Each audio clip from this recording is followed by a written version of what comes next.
তো মস্তিষ্কে ভাবার চেষ্টা করুন আর নিজেকে আমলের দিকে এগিয়ে নিয়ে যাওয়ার চেষ্টা করুন।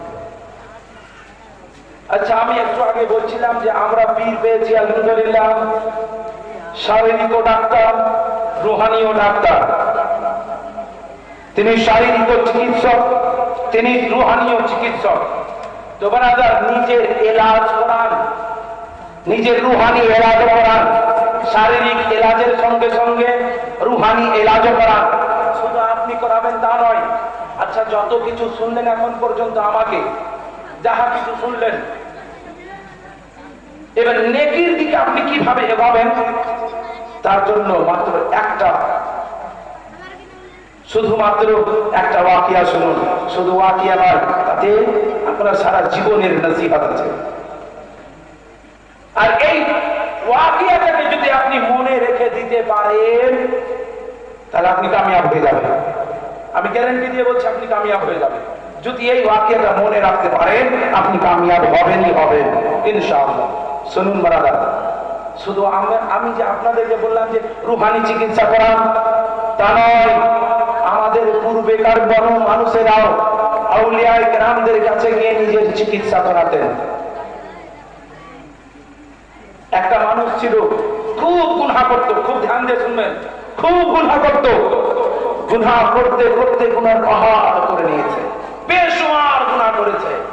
এমন গুনাহগার ব্যক্তি হযরত ইব্রাহিম বিন আদহাম, নাম শুনেছেন? হযরত ইব্রাহিম বিন আদহাম রাহমাতুল্লাহি তাআলা আলাইহির বারগাতে আরজ করলেন, হুজুর বড় গুনাহগার, ভীষণ গুনাহগার, উঠতে বসতে চলতে ফিরতে গুনাহ করি, গুনাহ করতে করতে অনেক গুনাহ করে ফেলেছি। হুজুর আপনি আমার একটু চিকিৎসা করুন, যেন আমার গুনাহর অভ্যাস ছুটে যায়, আমার গুনাহর অভ্যাসগুলো যেন দূর হয়ে যায়। হুজুর আপনি আমার জন্য চিকিৎসা করুন। যেমন আমি আপনাদেরকে বলছি, চিকিৎসা করা। তো সেই হযরত ইব্রাহিম বিন আদহাম চিকিৎসা করতে শুরু করলেন। চিকিৎসা শুরু তিনি একটা প্রথম নসিহত করলেন। ওই গুনাহগার বান্দাকে বলছে, হে গুনাহগার বান্দা, যখন তোমার গুনাহ করা ইরাদা হবে, তোমার যখন পাক্কা ইচ্ছা হয়ে যাবে যে তুমি গুনাহর কাছে পৌঁছে গিয়ে সব গুনাহ করে ফেলবে, তো হে বান্দা শুনো, তুমি যখন গুনাহের কাছে পৌঁছে গিয়ে গুনাহ করে ফেলবে, এরকম পর্যায়ে পৌঁছে যাবে, তখন তুমি আল্লাহ তাআলার রুজি খাওয়া বাদ দিয়ে দিও। চিকিৎসা করলেন বাবা। কি চিকিৎসা? রুহানি চিকিৎসা। বলছে, হে বান্দা, গুনাহ করার যখন ইচ্ছা জাগবে, গুনাহের কাছে পৌঁছে যাবে, তখন তুমি আল্লাহ তাআলার রুজি খাওয়া ছেড়ে দিও। সে বান্দা গুনাহগার ছিল বটে, কিন্তু বুদ্ধিমান ছিল। বলছে, হুজুর আপনি কেমন নসিহত করলেন? আল্লাহ তাআলা রাজ্জাক, আল্লাহ তাআলা রুজি দাতা, উনি রুজি দিয়ে থাকেন, উনারই তো রুজি খায়। আপনি কেমন চিকিৎসা করলেন? উনার রুজি খাবো না তো আর কার রুজি খাবো? হযরত ইব্রাহিম বিন আদম বললেন যে, হে বান্দা, তুমি আল্লাহ তাআলার রুজিও খাবে আবার তার নাফরমানিও করবে, এটা কেমন কথা? এটা প্রথম নসিহত। দ্বিতীয় নসিহত করলেন যে, হে বান্দা, যখন তোমার গুনাহ করার ইচ্ছা জাগবে, গুনাহের নিকটে পৌঁছে যাবে, এমন পর্যায়ে যা গুনাহ করেই ফেলবে, এরকম পর্যায়ে তুমি পৌঁছে গেছো, তখন তুমি আল্লাহ তাআলার মুলক থেকে, আল্লাহ তাআলার মুলক থেকে, দেশ থেকে বাইরে চলে যাবে। কেন? তুমি যার দেশে থাকবা তুমি তার নাফরমানি করবা, এটা কেমনই কথা? যার ফলে গুনাহ করবা বটে, কিন্তু তুমি তার মুলক থেকে আগে দূরে সরে যাবা, তারপরে গুনাহ করবা। সেই ব্যক্তি বলছে, হুজুর কেমন কথা বললেন?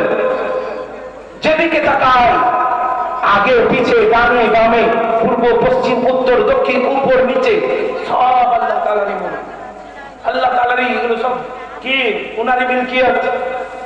তা আমি কেমন করে তার মুলক ছেড়ে বাইরে যাবো? তো বলছি, তাহলে তুমি যার মুলকে থাকবে আবার তারই নাফরমানি করবে, এটা কেমনই কথা?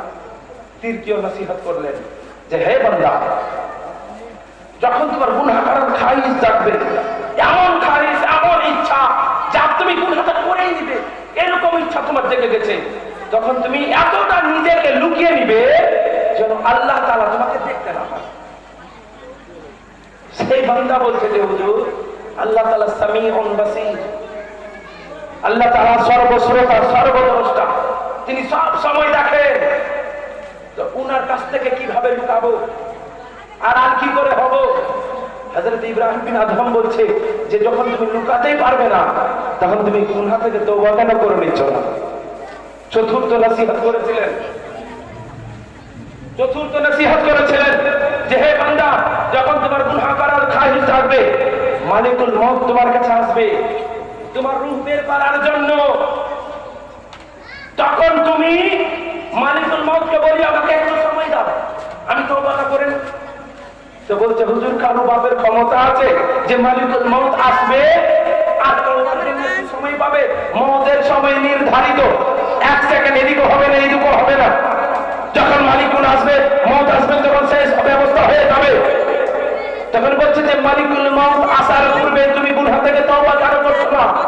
পঞ্চম নসিহত করেছিলেন যে হে বান্দা শুনো, যখন তোমার মউত হয়ে যাবে, যখন তোমাকে গোসল দিয়ে তোমার পাড়া প্রতিবেশীরা তোমাকে যখন কবরস্থানে নিয়ে যাবে, জানাজা পড়ে দাফন করে দেবে, মাটি দিয়ে চলে আসবে, মুনকার নাকির কবরে আসবে প্রশ্ন করার জন্য, মুনকার নাকিরকে বলবে তোমার প্রশ্নের উত্তর আমি দেব। সেই বান্দা বলছে যে হুজুর, কেমন নসিহত করলেন, কারো ক্ষমতা আছে নাকি? ইরানের চেহারা দেখলে তো বেহুশ হয়ে যাবে, এত ভয়ঙ্কর চেহারা, এত ভয়ঙ্কর চেহারা, তো তার কি করে এরা বলার কারো ক্ষমতা আছে? তো বলছে তুমি কবরে নাকি ইরানের প্রশ্নের উত্তর দেওয়ার ব্যবস্থা কেন করছো না? শেষ নসিহত করেছিলেন ষষ্ঠ নসিহত, হাসরের ময়দান যখন হবে, ওই বান্দাকে বলছে হাসরের ময়দান যখন হবে আর যখন তোমার সম্পর্কে ঘোষণা করে দেওয়া হবে যে যাও তুমি জাহান্নামে চলে যাও, ফেরেশতারা যখন জাহান্নামে তোমাকে নিয়ে যাবে, তখন তুমি বলে দিও ফেরেশতাদেরকে আমি জাহান্নামে যাব। সেই বান্দা বলছে যে হুজুর, কেমন নসিহত করলেন, কারো ক্ষমতা আছে যে সেইখানে বলবে যে আমি জাহান্নামে যাব না, ফেরেশতা তাকে ছেড়ে নিয়ে যাবে জাহান্নামে।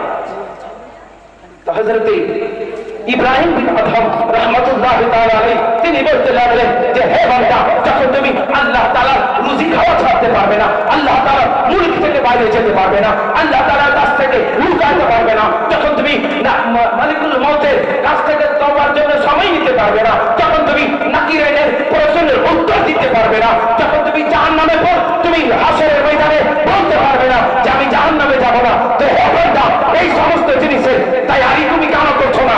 কেন তুমি তওবা করে নিচ্ছ না? এই ছটা নসিহত শোনার পরে সেই গুনাহগার বান্দা কান্নাকাটি আরম্ভ করলো, এমন কান্না করতে লাগলো যে হযরত ইব্রাহিম বিন আদমের কাছে তিনি তওবা করে গেলেন বারাদা, আর তিনি তওবা করে নেক হয়ে গেলেন, নেককার হয়ে গেলেন, সালেহ বান্দা হয়ে গেলেন, আর তিনি মৃত্যু পর্যন্ত তওবার উপরে কায়েম ও দায়েম ছিলেন। তো আপনাদেরও যদি সঙ্গে এরকম হয়, নামাজ পড়ার দিনই বাড়ে না, রোজা রাখার মন চায় না, যাকাত দিতে পকেটে টাকা বের হয় না, গুনার অভ্যাস ছুটে না, তাহলে আপনারা এই ছটা নসিহত মনে রাখুন, ইনশাআল্লাহ অনেক কাজ দেবে, আপনাদের গুনার অভ্যাস ছুটে যাবে। এই ছটা নসিহত যদি মনে রাখতে পারে, তারপরে আপনাদের আবার বলছি, আপনাদের মাঝে এসেছেন রুহানি ও চিকিৎসক, আমাদের পীর মুর্শিদ, ওনার কাছে যান, নিজের এলাজ করান, চিকিৎসা করান, নিজের চিকিৎসা করান, বাড়ান, ইনশাআল্লাহ কামিয়াব হবেন। দরুদ শরীফ পাঠ করেন,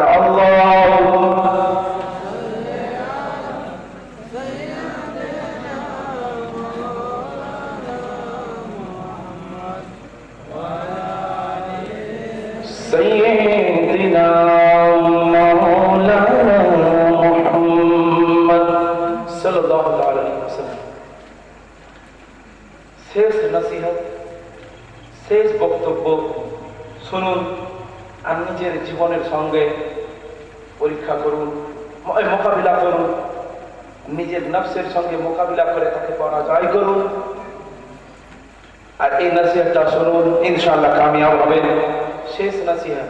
আচ্ছা, আমি যে এতক্ষণ ঠিক আছে বলে যাচ্ছি, এগুলো লেখা হচ্ছে না? হচ্ছে লেখা। যা কিছু আমি কাজ করি লেখা হয় না? শুধু আমারই হয় না, আপনাদেরও হয়তো। কে লিখেন?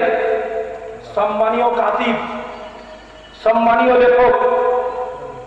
আমরা বেশিরভাগ জানি কেরামান আর কাতিবিন, তো কেরামান আর কাতেবিন ফেরেশতার নাম নয় ব্রাদার। এই কেরামান কাতেবিন মানে হচ্ছেন সম্মানীয় লেখক।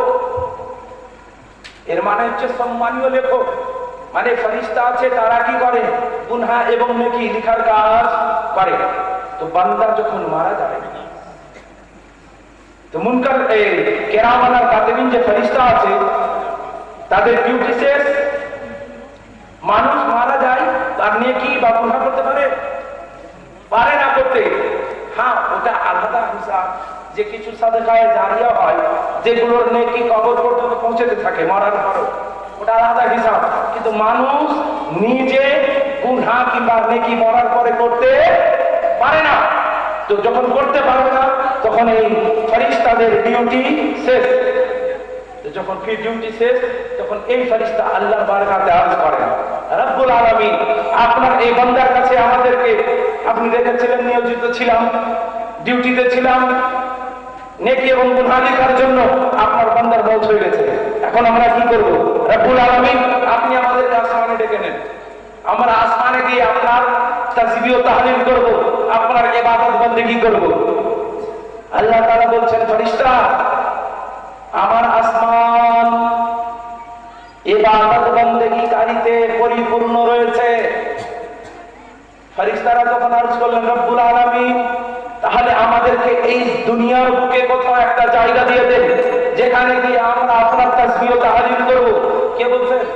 ফেরেশতা। কোন ফেরেশতা? কেরামান কাতেবিন, যেটা আমরা বুঝি, যেটা বুঝি ওইটাই বুঝেন। কেরামান কাতেবিন বলছেন যে আল্লাহ আমাদেরকে তাহলে দুনিয়ার বুকে কোন একটা জায়গা দিয়ে দেন, আমরা ওখানে গিয়ে আপনার তাসবিহ ও তাহলিল করব। আল্লাহ তাআলা বলছেন, হে ফেরেশতা, এই দুনিয়াটা সারা জমিন আমার ইবাদতকারী এবং পরিপূর্ণ রয়েছে। ফেরেশতারা বলে যে রব্বুল আলামিন তাহলে আপনি বলুন আমরা এখন কোথায় যাব? আল্লাহ তাআলা বলেন, হে বান্দা, হে আমার ফেরেশতা, তোমরা যে আমার বান্দার কাছে ছিলে সেই বান্দার কবরে চলে যাও, সেই বান্দার কবরে চলে যাও। কবরে গিয়ে কি করব?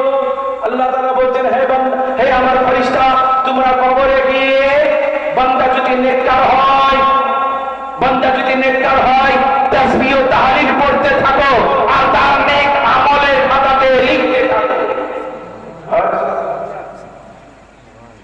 জোরে বলেন সুবহানাল্লাহ। কয়জন ঘুমিয়ে আছেন একটু মহব্বতে বলুন তো সুবহানাল্লাহ। তো বারাকা আল্লাহ তাআলা বলছেন যে আমার ওই বান্দার কবরের কাছে গিয়ে তাসবিহ ও তাহলিল পড়ো আর তার নামায়ে আমলের নেকি লিখতে থাকো। কতদিন পর্যন্ত? কিয়ামত পর্যন্ত। কিয়ামত পর্যন্ত। তো বারাদার এখান থেকে একটা নোকতা, নেককার হয়ে কত লাভ? আপনি মরে চলে যাবেন কিন্তু তাসবিহ ও তাহলিল করবেন ফেরেশতা কেরামান কাতেবিন, আর নেকি কার খাতাতে লেখা হবে? ওই মুমিন বান্দার রেজিস্টারে, ওই মুমিন বান্দার খাতাতে নেকি লেখা হবে কিয়ামত পর্যন্ত। আচ্ছা গুনাহগার একটু শুনে যাও, যদি বদকার হয়, কাফির ও ফাসিক ও ফাজির হয়, তাহলে অভিশাপ ভেস্তে থাকে, লানাত আর কিয়ামত পর্যন্ত লিখতে থাকে। তো বারাদার ফয়সালা আপনাদের হাতে, ফয়সালা আপনাদের হাতে। নেককার যদি হতে চান কেরামান কাতেবিন কিয়ামত পর্যন্ত আপনার না নেকি লিখতে থাকবে, আর যদি তার অপোজিট হন তাহলে কিন্তু লানাত ভেস্তে থাকবে কিয়ামত পর্যন্ত। ফয়সালা আপনাদের হাতে, ফয়সালা আপনারা করবেন। আপনারা কোনটা পথ বেছে নেবেন আপনাদের ইখতিয়ার, আপনাদের স্বাধীনতা।